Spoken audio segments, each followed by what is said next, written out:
Hi, thanks for hanging with me on these week 3 videos. It's a lot to cover, as I'm sure you found out in class, or will find out. So let's move on to pronouns.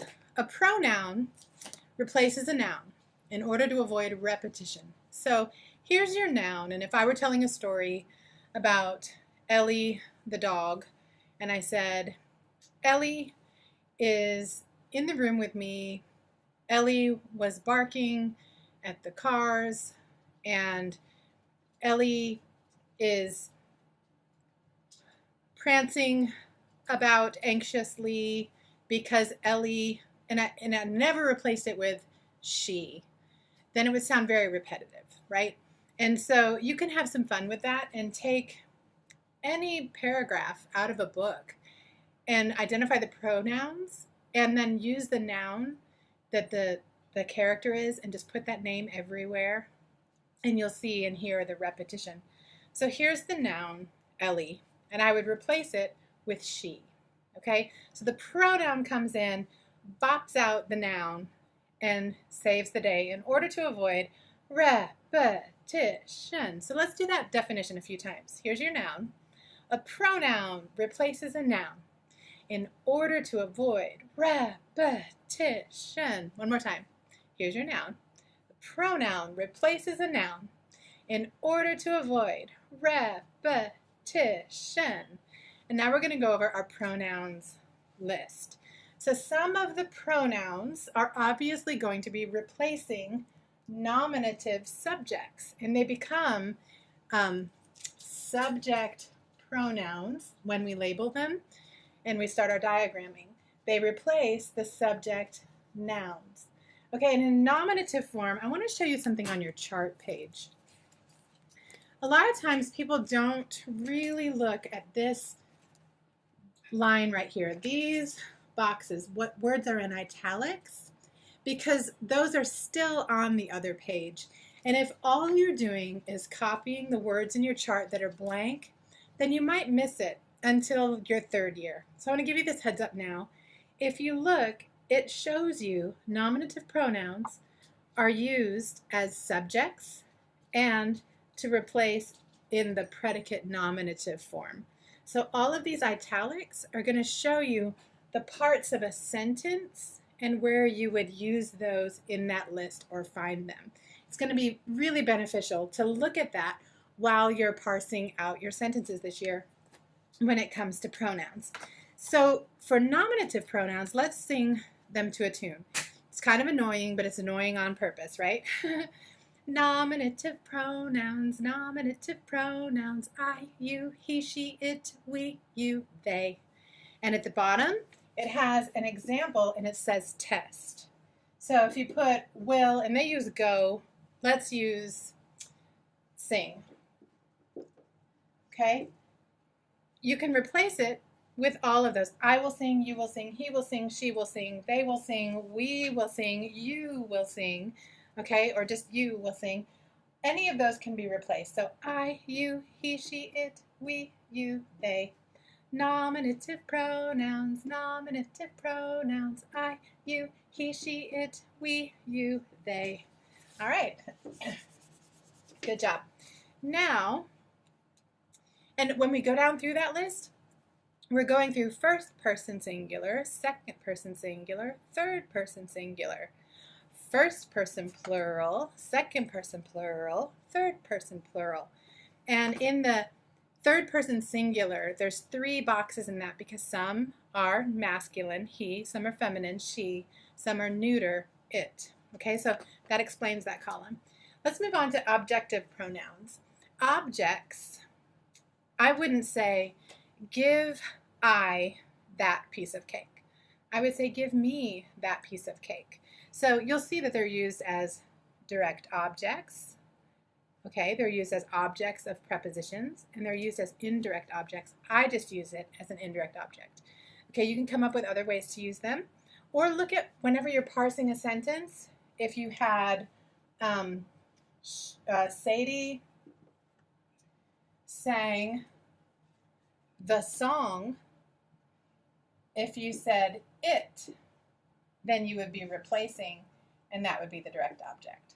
Okay, so you can play with sentences, but let's go through that list talking like Cookie Monster or Yoda.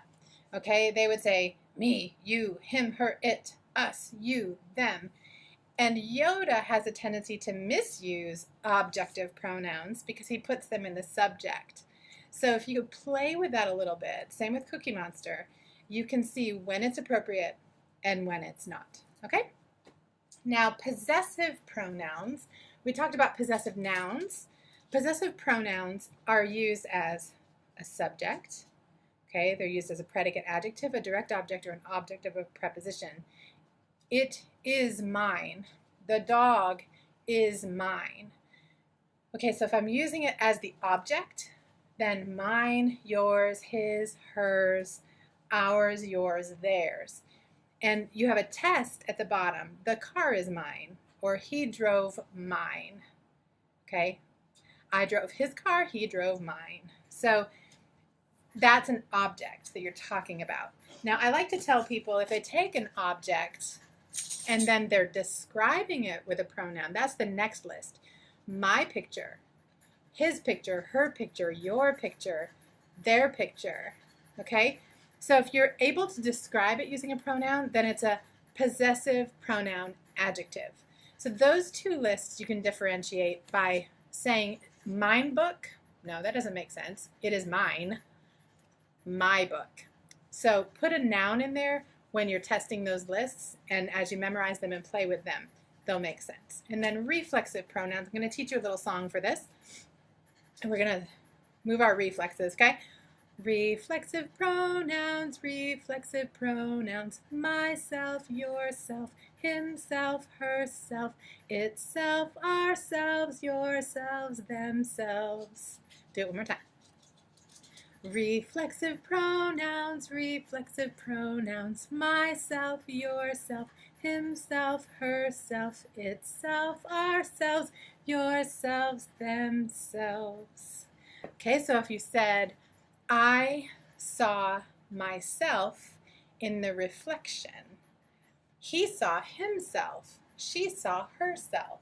Okay, so think of a reflection or think of reflexes, and that'll help you with that list. Now, demonstrative or demonstrative pronouns, if I were demonstrating this, that, these, those are your demonstrative pronouns. Interrogating, you're asking questions. Who stole the cookie from the cookie jar? From whom? Or whose cookie was it? Which cookie? Which kitchen? Which person? What was stolen? Okay, so you can interrogate using who, whom, whose, which, what. Interrogative pronouns. Interrogative pronouns, who, whom, whose, which, what. And then indefinite pronouns, they're not definite. We don't know who took the cookie. It could have been anybody. If we knew that the cookie belonged to Sam, then it's Sam's cookie, not anybody's cookie. Okay, so anybody, somebody, someone, all of those are not definite. They're not definitive. So since someone's in the kitchen with Dinah, but we don't know who it was, okay, we're going to put these to that tune. All, another, anybody, anyone, anything, both, each, either, everybody, everyone, everything, few, many, more, most, neither, nobody, none, one, other, several, some, somebody, someone, such. Indefinite pronouns. You can rewind that and listen to it again. But if you do and you remember someone's in the kitchen, but I don't know who is in there with Dinah, then it'll help you remember that that's indefinite, not definitive. And then relative pronouns. Sadie and I sang when she was really little, and we did it to we are family, because those are our relatives, right? Relative pronouns. That, who, whose, whom, which, and there's a longer list on here that goes a little bit further, and I'll see if I can find the song and have her sing it with me at some point, but that helps you through the pronouns chart. And there's one fancy pants word here that I would like to leave you with, and that's the antecedent. And remember, the noun was sitting here and then the pronoun came in and bopped it and replaced it. Then this noun became the antecedent. It was replaced. So there's your fancy pants word. Do your tasks 1 through 3. Practice your charts E and F, and have a great week 3. We will come back for week 4. Thank you.